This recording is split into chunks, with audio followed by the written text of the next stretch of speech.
दोस्तों, क्या लगता है दुनिया का सबसे पावरफुल इंसान कौन है? इलॉन मस्क, डोनाल्ड ट्रंप या शायद व्लादिमीर पुतिन? नहीं, इन सब में से कोई भी नहीं। दुनिया का सबसे पावरफुल इंसान वो है जो इस 1 इंच के टुकड़े को कंट्रोल कर सकता है।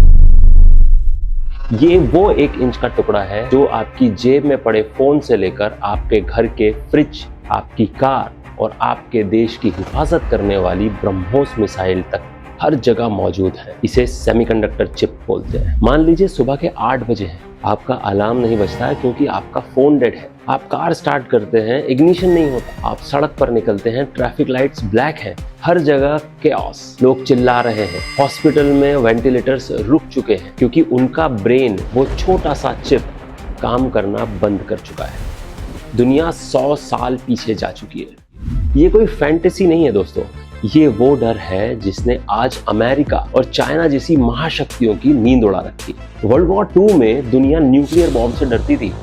आज 2026 में दुनिया चिप की शॉर्टेज से डरती है। लेकिन इस डर के पीछे एक बहुत बड़ा बिजनेस वॉर है। एक ऐसा वॉर जिसने अब हमारा प्यारा भारत अपनी किस्मत आजमाने के लिए उतर चुका है।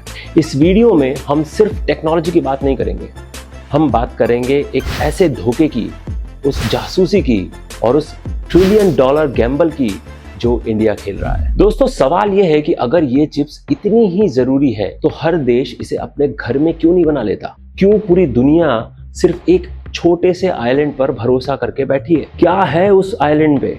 क्या उसके पास कोई जादू की छड़ी है या फिर वहां कुछ ऐसा हो रहा है जो बाकी की दुनिया से छुपाया जा रहा है? तो अगर मैं आपसे कहूं कि दुनिया की सबसे कीमती जगह एक छोटा सा आइलैंड है जो लगातार दुश्मनों की तोपों के निशानों पर है, तो क्या आप यकीन करेंगे? ताइवान, एक ऐसा आइलैंड जो साइज में हमारे हरियाणा से भी छोटा है, लेकिन इसकी हिफाजत के लिए अमेरिका अपनी पूरी नेवी झोंक देने को तैयार है। और क्यों? क्या वहां सोना निकलता है? नहीं, वहां से सिलिकॉन निकलता है। ताइवान के पास एक ऐसी कंपनी है जिसका नाम है Taiwan semiconductor manufacturing company, TSMC। ये सिर्फ एक कंपनी नहीं है, ये ताइवान का कवच है।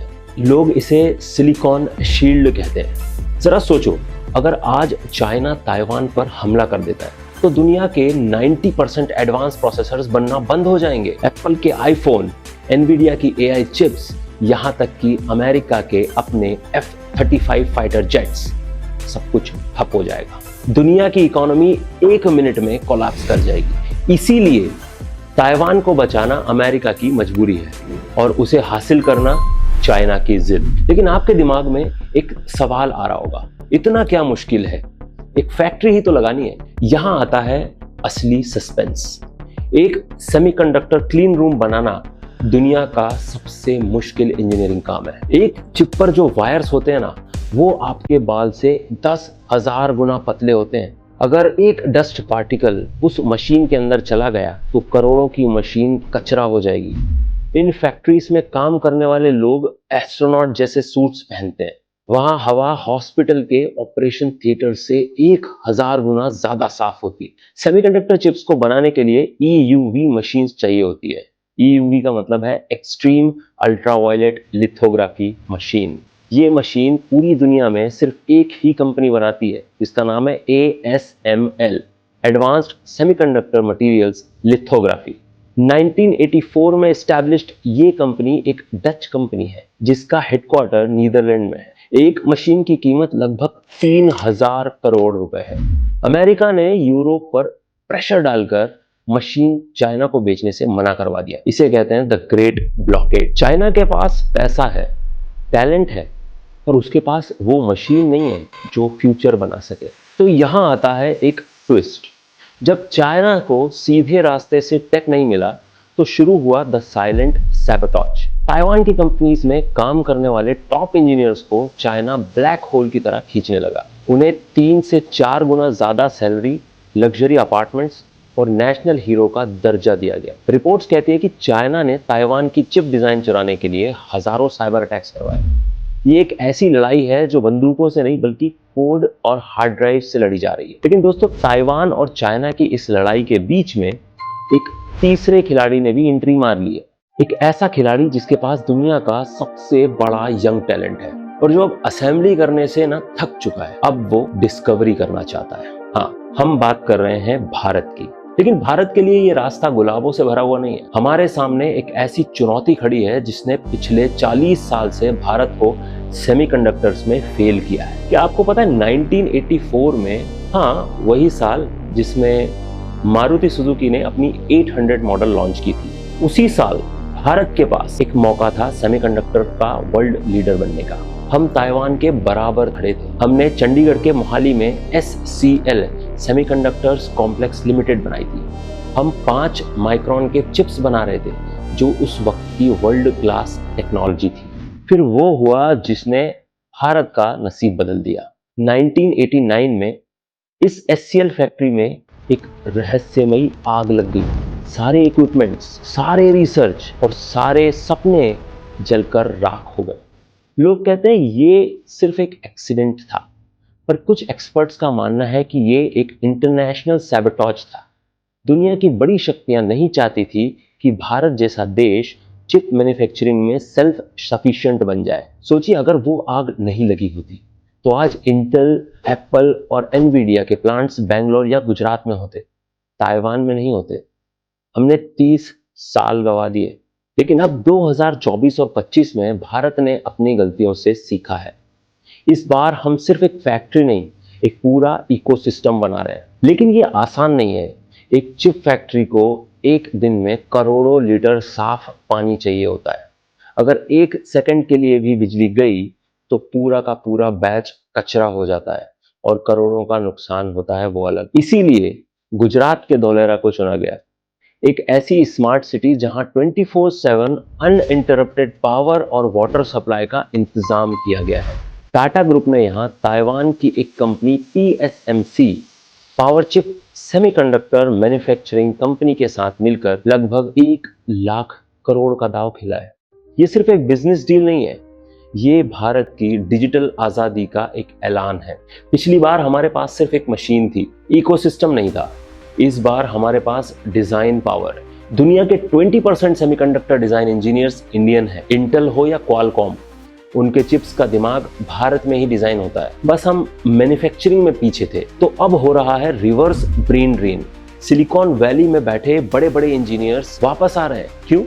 क्योंकि उन्हें दिख रहा है कि अगला सिलिकॉन वैली कैलिफोर्निया में नहीं, गुजरात में बन रहा है। दोस्तों, आज पूरी दुनिया में एक गोल्ड रश शुरू हो चुका है, पर इस बार लोग सोना नहीं ढूंढ रहे, वो ढूंढ रहे हैं कंप्यूट पावर। जो देश AI चिप्स बनाएगा वो अगले 100 साल तक दुनिया को लीड करेगा। क्यों? क्योंकि AI सिर्फ ईमेल्स लिखने के लिए नहीं है। AI से नए वॉर वेपन्स बन रहे हैं, नई मेडिसिन बन रही है और पूरी इकोनॉमी ऑटोमेट हो रही है। तो भारत ने अब ये समझ लिया है कि सिर्फ दूसरों के चिप्स पर AI चलाना गुलामी है। अगर कल को किसी देश ने हमारा एक्सेस बंद कर दिया तो हमारा पूरा डिजिटल इंफ्रास्ट्रक्चर ठप हो जाएगा। इसीलिए 7 मार्च 2024 को इंडिया AI मिशन लॉन्च किया गया, ताकि हम अपना खुद का गीगा स्केल कंप्यूट कैपेसिटी खड़ा कर सकें। लेकिन दोस्तों, एक कड़वी सच्चाई भी है। इन AI चिप्स को चलाने के लिए इतनी बिजली चाहिए कि एक पूरा पावर प्लांट सिर्फ एक डेटा सेंटर के लिए लग सकता है। क्या भारत के पास इतनी सरप्लस एनर्जी है? क्या हम अपने किसानों की बिजली काट कर इन चिप्स को ठंडा रखेंगे? ये एक बहुत ही बड़ा मॉरल और पॉलिटिकल सवाल है जो हमें आज ही पूछना चाहिए। टाटा और PMSC जो चिप्स भारत में बनाएंगे वो 28 नैनोमीटर या 40 नैनोमीटर की लेगेसी चिप्स है। ये कार्स और अप्लायंसेस के लिए तो सही है, पर AI के लिए हमें 5 नैनोमीटर या 2 नैनोमीटर वाली टेक्नोलॉजी चाहिए। दुनिया में सिर्फ TSMC, सैमसंग और इंटेल, यही 3 कंपनियां हैं जिनके पास ऐसी टेक्नोलॉजी है कि वो ये चिप्स बना सके। इन चिप्स पर जो ट्रांसलेटर्स होते हैं वो इतने छोटे होते हैं कि इन्हें देखने के लिए हमें इलेक्ट्रॉन माइक्रोस्कोप चाहिए होता है। और भारत के लिए चैलेंज ये है कि हम अगले 10 साल में इस कटिंग टेक्नोलॉजी तक पहुंच पाएंगे या हम हमेशा दूसरों की पुरानी टेक्नोलॉजी पर ही गुजारा करेंगे। क्या भारत सच में दुनिया का द टेक आर्किटेक्ट बन पाएगा? लेकिन अब सवाल ये है, भारत का असली गेम प्लान क्या है? भारत के पास दुनिया का सबसे बड़ा डिजाइन टैलेंट है। बेंगलुरु, हैदराबाद और नोएडा में बैठे हमारे इंजीनियर्स ने इंटेल और क्वालकॉम के लिए करोड़ों चिप्स डिजाइन किए। तो अब भारत का प्लान क्या है? भारत का प्लान ये है कि design in India and made in India. हम सिर्फ मजदूर नहीं बनना चाहते जो दूसरों के लिए काम करें, हम आर्किटेक्ट बनना चाहते हैं जो खुद का फ्यूचर डिजाइन करेंगे। अगर हमने अपना खुद का नेक्स्ट लेवल नेशनल प्रोसेसर बना लिया तो हमें किसी अमेरिका या चाइना की जरूरत नहीं पड़ेगी। ये है असली डिजिटल स्वराज। लेकिन दोस्तों, आने वाले समय में हमें एक कड़वी सच्चाई फेस करनी पड़ेगी। एक सेमीकंडक्टर प्लांट्स को चलाने के लिए सिर्फ एक ऑर्डिनरी इंजीनियर नहीं चाहिए होता, बल्कि एक पीएचडी लेवल स्पेशलिस्ट चाहिए होता है। एक छोटी सी गलती और करोड़ों का प्लांट बर्बाद हो सकता है। क्या हमारा एजुकेशन सिस्टम थ्योरीज से निकलकर नैनो टेक्नोलॉजी के लेवल पर सोच सकता है? सरकार ने 85,000 इंजीनियर्स को ट्रेन करने का टारगेट रखा है। ये एक रेस अगेंस्ट टाइम है, क्योंकि अगर हमने अगले 5 साल में ये टैलेंट तैयार नहीं किया तो ये जो प्लांट्स हैं वो सारे भूत बंगला बनकर रह जाएंगे। अब आप सोच रहे होंगे, मैं तो एक कॉमन इंसान हूं, मुझे चिप्स से क्या लेना देना। दोस्तों, ये चिप्स तय करेगी कि आपका फ्यूचर यानी आपके बेटा या बेटी अगले 20 साल में कहाँ काम करेंगे। ये चिप्स तय करेगी कि हमारी सरहद पर हमारे जवान कितने सुरक्षित हैं, और ये चिप्स तय करेगी कि क्या इंडिया एक कंज्यूमर मार्केट बनकर रहेगा या ग्लोबल लीडर बनेगा। 1984 में हमने एक मौका खोया था, 2026 में हम वो गलती नहीं दोहरा सकते। आज इंडिया के पास 3 चीजें हैं जो किसी और के पास नहीं है। द इंटेंट, सरकार की जिद, द टैलेंट, आप और हम, द मार्केट, 1.4 बिलियन लोग, 140 करोड़ की जनसंख्या। दुनिया हमें देख रही है। चाइना हमें रोकने की कोशिश करेगा, अमेरिका हम पर कंडीशंस लगाएगा, पर याद रखना, द टेक आर्किटेक्ट वही होता है जो मुश्किल से मुश्किल ब्लूप्रिंट्स को रियलिटी में बदल दे। क्या आप तैयार हो इस सिलिकॉन रिवॉल्यूशन का हिस्सा बनने के लिए? कमेंट में लिखिए इंडिया लीड्स अगर आपको लगता है कि हम ये लड़ाई जीत जाएंगे। वीडियो पसंद आई हो तो शेयर उन लोगों के साथ करना जो लोग ये सोचते हैं कि इंडिया बहुत पीछे है। दिखा दो उनको कि हम क्या चीज है। और हाँ, सब्सक्राइब करना मत भूलना ताकि हम मिल सकें एक और धमाकेदार वीडियो के साथ। तब तक के लिए स्टे क्यूरियस, स्टे इन्फॉर्म्ड। जय हिंद।